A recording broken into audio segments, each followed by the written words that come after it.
Direct from Foxborough, Massachusetts, the gem of Norfolk County, and taped at the studios of Foxborough Cable Access. It's Foxborough Central. And here's your host, Bob Hickey. And welcome to another exciting episode of Foxborough Central. I am Bob Hickey, your host, thanking you for joining us as we talk about the people, events, and organizations that make Foxborough truly the gem of Norfolk County. Perhaps you've noticed, but I am not in studio today. No, today is a special day. This is one of the days that makes Foxborough, at least in my mind, one of the best places on earth. It's the McGinty Family Fun Day. And I'm joined today, I'm honored to be joined, I should say, by Cindy McGinty. Cindy, how are you doing today? I'm doing great. What could be doing better on such a beautiful day? I know, it is a beautiful day. And I'm also joined by our selectman and longtime community supporter, Chris Mitchell. Chris. Hey Bob, how are you? Doing well. Good, beautiful day today for the McGinty Family Fun Day. You know, it is a beautiful day. And I think the reason why I'm so excited about bringing this program to you is that McGinty Fun Day is a day where we remember the tragedy, but we also are remembering the really important things that make Foxborough such a great place. And, you know, and we're here after the day has happened, so as Mr. Mitchell pointed out, it's a gorgeous day here. And we've had so many people, we've raised so much money, and, you know, this year, next year, whatever year you're watching this is what being in a community is all about. So let's just start off with, how do we come to be doing this? Well, as some people know, my husband, Mike McGinty, died on 9/11, and the town of Foxborough was really good to us. They wrapped their arms around us, and they just showed us that we were going to be okay. People like Chris stepped up to do kind things for me. There were lots of other people. My church took care of us, our school community, the charter school took care of us. And so I started to think about a way to honor Mike's memory and to also pay back all the kindness that people showed us. So we started to think about what kind of man Mike was, and we decided that he was first and foremost a family guy. So I was thinking about it, and at the time my kids were 7 and 8 when he died, and we were always looking for something fun to do that didn't cost a fortune, where a family could come out, do lots of things, and just be together for a day. So the idea of Family Fun Day was born, and as you can see just by looking around here, there's lots of families that are out having a good time together for a very, very little cost. We charge admission, which is only $5. We've never raised that admission. And then we do donation for food, and we have raffle tickets. But everything else that you see here is free for families to participate in. So a family of 4 could come out and have a great day, come away with some great raffle prizes, and listen to fabulous music and have a good time. Well, you know, and thank you for mentioning all those things. And in the most few recent years, the Rotary's been out here doing the burgers. You've got the Scouts out here, both the Cub Scouts and the Boy Scouts. You have, I see so many kids out here volunteering. Where did all those kids come from? A lot of them come from the charter school. Some of them have come from a program called Project 351, and they've come over 2 hours to volunteer here. Project 351 is a special project that was started by Governor Deval Patrick to get kids involved in community service. So there's 351 ambassadors every year, because there's 351 cities and towns in the Commonwealth. So we have, I believe, 3 Project 351 kids here, and then we have all different groups. We have past recipients that are here and are starting to step up and get involved in our planning committee, like Megan McGuire. We have Chris Loftus. We have your own son, who is here, Kevin. He came out today. I'm missing somebody. Well, he drove back a few hours to get here, in fact. He did. So we have past recipients that help us out, and then we have young people through the schools that can sign up and volunteer. Well, Mr. Mitchell told me that he needed pickup trucks to help with the cleanup, so my son is here with his pickup truck from 4 hours away. Well, that was great. We could use it. So, Chris, in going back to when the tragedy happened on September 11, 2001, and then this happened after as far as a way to give back and start something new. I remember those early days of planning, and you were there right from the beginning. Yeah, my family's been involved with every single one of them. Started out just as a support person. We'll do whatever you need, Cindy, and it's grown and grown, and we all kind of run it now. We all take a piece of it. They make me get up and make the announcements. But yeah, it's definitely a collective effort. our committee has, I don't know, 8 or 10 people, and then the Rotary here helping out, and the Y helping out, and the Knights of Columbus. This whole thing does not run without volunteers. JC's, they were here bright and early, so it's really a great volunteer day for everybody to just kind of help out and do something good. And we'll, of course, get to the reason for the day, which is to raise money for the scholarship in a little bit. But I remember going back to the early days, and we mentioned my son, but I also remember, in fact, I saw Aaron here working very hard. And Mr. Mitchell, Chris, is being just a little humble because really without his family and his family support, he, Paula, and of course the boys back then, I remember going across all of Foxborough to pick up chairs and tables and heaven knows what else at 6 o'clock in the morning with Erin, and she was such a trooper. And so she reminded me of that. She said, Mr. Hickey, where's the truck?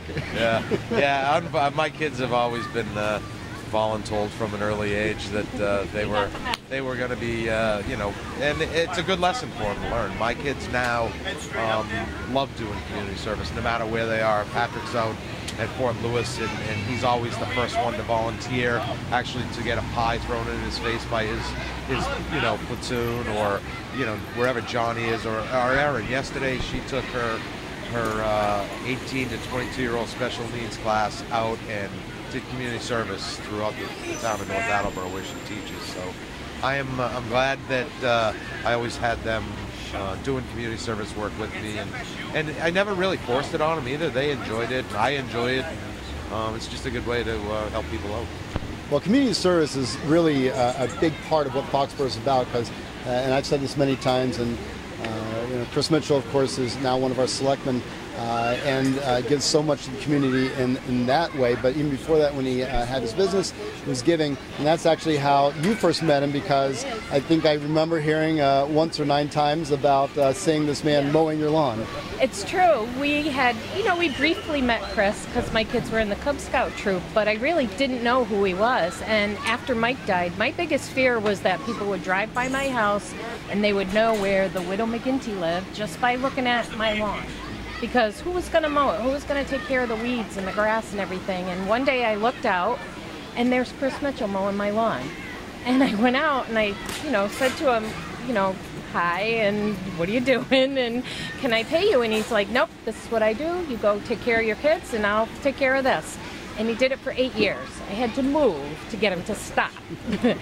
And not only that, but one thing that Chris is very humble about, when I moved, the biggest sadness I had was what was going to happen to FamilyFunDay. And Chris and his family picked up the mantle and ran with it. So he's really the driving force, he and his family, for keeping it going, for keeping us here all these years.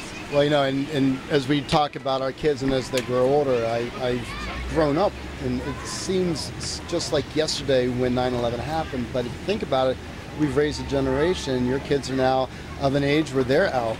That's true, and now we have generations of kids who don't even know what 9/11 is. They weren't born.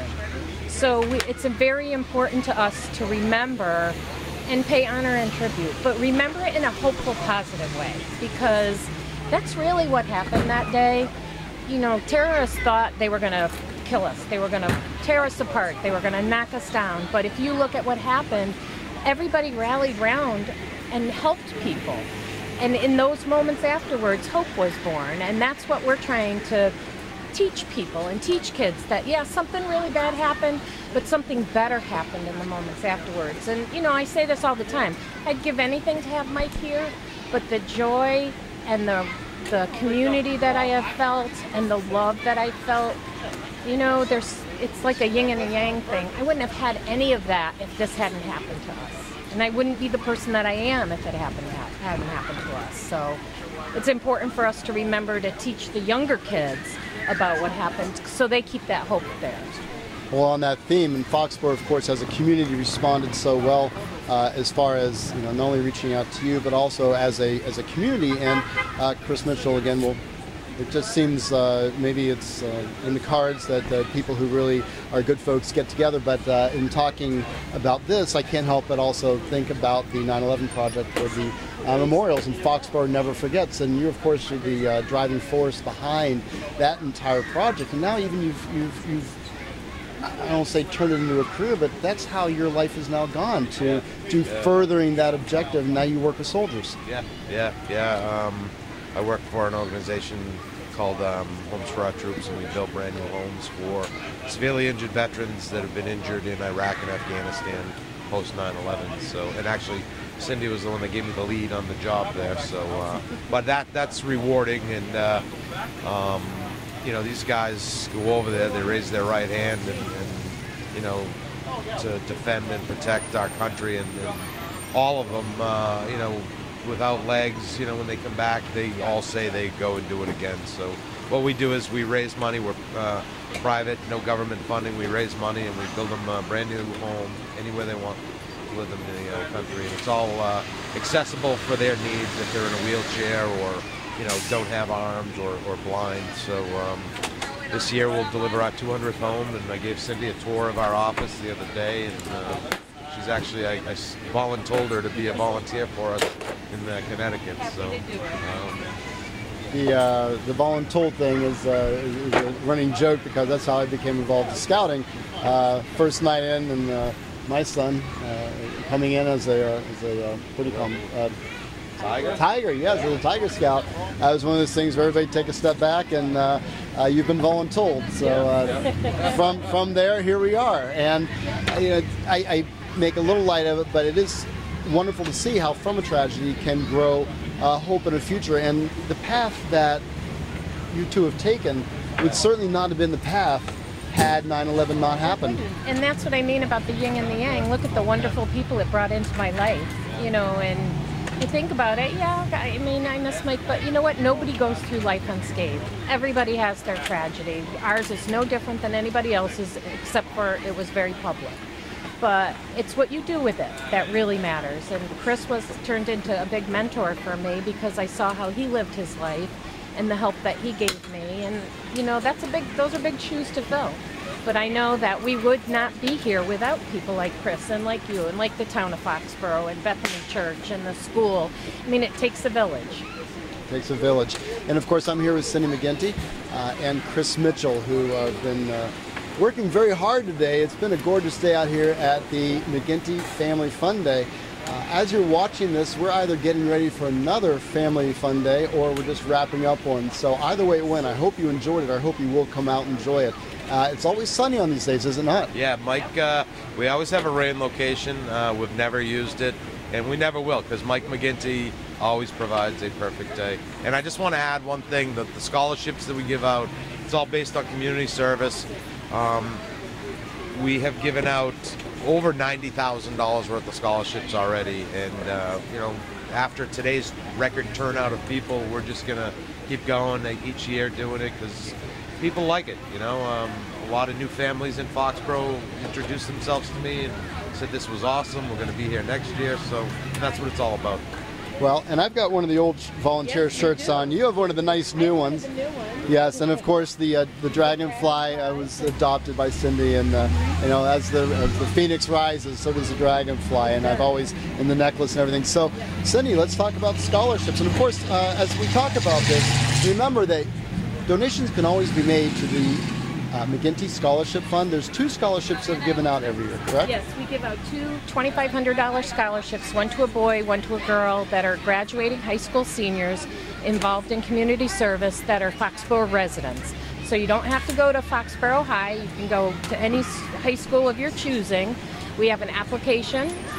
We have a Facebook page, McGinty Scholarship Foundation. We also have Foxborough Never Forgets. And you can go to either one where we post the application. You can also call me or Facebook me on McGinty Scholarship, and I'll make sure that you'll get a copy of the scholarship application. It's solely based on community service. We're looking for that kid that in 10 years is going to be Chris Mitchell. So that's how I put it to people. I want somebody that's going to be involved in their community and giving back. So we ask you for a transcript for your grades, just to make sure, yeah, you're going to college and you're going to be okay. We're not looking for the brightest or the most athletic. And then we have an essay and recommendations. So it's solely based on how you're giving back to your community, and we're looking for those kids that have service in their hearts. Well, and I can attest to that. I was blessed for a couple of years to be part of the scholarship review committee. So two others and I, we would sit down and go through them. And it wasn't based on academics. It was based, and I say this sincerely, on community giving and involvement and what kind of a character was the student and what was the expectation that they would carry that forward and give back in the future. And right now our selection committee is made up of people in Connecticut, so they don't know any of these kids that they're looking at. And I wanted it that way because I didn't want anybody to ever say, oh, you know, you're picking friends, or somebody on the committee knew that kid. So it's by people in Connecticut who don't know who any of these kids are. And the quality of the applications that we get, it's funny, they always say it's like hard to choose. But the one thing I want to stress to parents out there is get your kids to fill out the application. You know, it's not that long. And we really want to get lots of applications to reward these kids that are out there doing it. Yeah, absolutely. And I suppose I could say the same thing as far as you can't participate unless you participate, and you can't have an opportunity to win. And the issue here is that it's a wonderful opportunity to help these kids with the college. It's so expensive these days, and it's so wonderful that year after year everybody comes out, and we'll talk to you in a second about what goes into this and what some of the supports are needed. But the fact that so many people come out and this is able to be a sustainable scholarship, it just shows what a great community we have. It really does. It means a lot to me because it means that Mike's name lives on. And it is not forgotten. So, Chris, the memorial's up at the Public Safety Building here in Foxborough. You were so instrumental in really driving that to happen. Tell us, from this day in 2001 to today, how have we come to where we're at? Just a tough question. a lot's happened, and it's just one of those things that, you know, the momentum of you know, doing one thing, and hey, like last night we went out to dinner and we're talking about making next year McGinty FamilyFunDay twice as big. So until we get to the committee, we'll talk. But that's how it is. You just build on it. You build on the momentum, you know. And we're lucky that we live in a community like this that, you know, we can pick up the phone and say, hey, 36 Red. Yep, we're in. You know, the Knights of Columbus, the JCs, the Rotary. It's just everybody likes to help out. And it's I was saying to my wife, Paula, earlier, the crowd today was so many people that I didn't even know, and that's a good thing because it's new people coming into town. I met a young couple with two young kids, moved here a year ago, right before McGinty Day last year, and they couldn't wait to come back. They were so glad that they came back this year. So it's really good, and we kind of incorporated Foxborough Never Forget's name into this, just so, you know, people might not know who Mike McGinty was, but if they see Foxborough Never Forgets and, you know, hear about it, then so we kind of merged the two together for the event. So yeah. Well, and then to that end, and we're so running out of time. I'll give you the last word here in a minute, Cindy. But to that end, 9/11 did happen. So many years ago, and a whole generation is growing up now, and you're right, it is after the fact. We, of course, will never forget, but it's important that they're not, and that's why I keep going back to the memorial, what an important project that was, to give a permanent, lasting reminder, not only of the tragedy that occurred, but also of our community's response. Yeah, and when we designed it, from the second we knew we were going to build it, I kept saying, we need to design it for future generations. We need to design it so my great-granddaughter or grandson can walk through there and by reading the plaques know what happened on that day, so people would never forget. And I was there with Cindy yesterday at 10 o'clock when the Joint Public Safety, Police and Fire did their ceremony, and a lot of people, Father Steve was there, and he commented it's one of the nicest memorials he's seen, and it tells a story. It tells a story of that day and what happened, you know, after the fact. So, and that to me, just like Cindy said, that was a tragic day. I'll never forget where I was. But I like what happened afterwards, just the way people were, and you know, the whole spirit of community service and helping others, and patriotism. I mean, everybody had an American flag out for a year on their home, you know. We got to get that back. And I don't think any of us will forget how it felt to be on the common in the vigils and just the sense of giving that came from that. And of course, that memorial is up at the Public Safety Building. It's always open and it's lit and it's a great story. So if you haven't been up there, you should go up there. The parking is right next to it. It's very easy.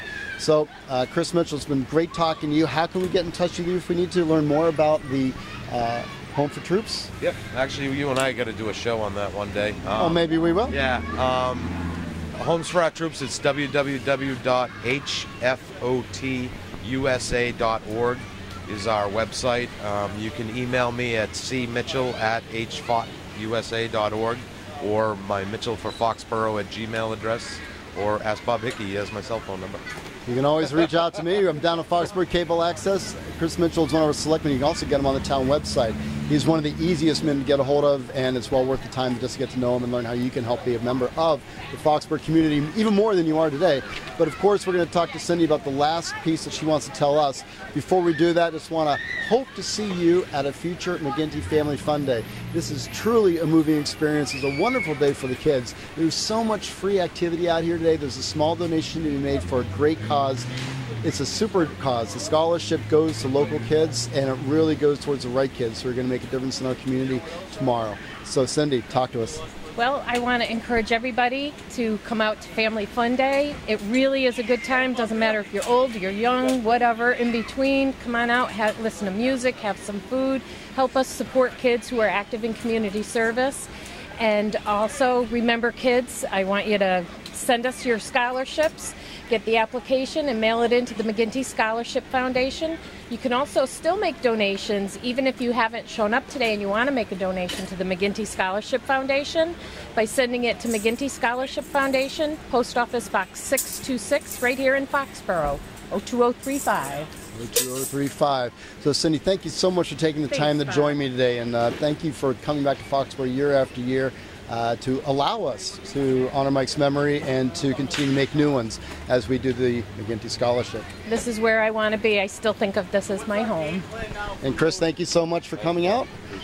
And thank you for taking the time to watch with us today as we learn more about Cindy, Chris, the McGinty Fun Day, and all the great ways that Foxborough has really banded together to really remember the good things that came from 9/11. I'm Bob Hickey, your host, and reminding you that if you missed any of this information, you can always go back to our website at www.fcatv.org.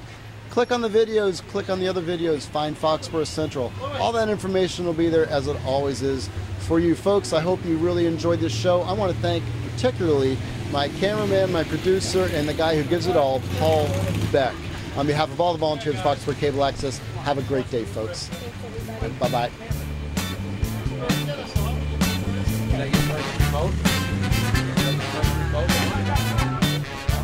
But the first one I had the opportunity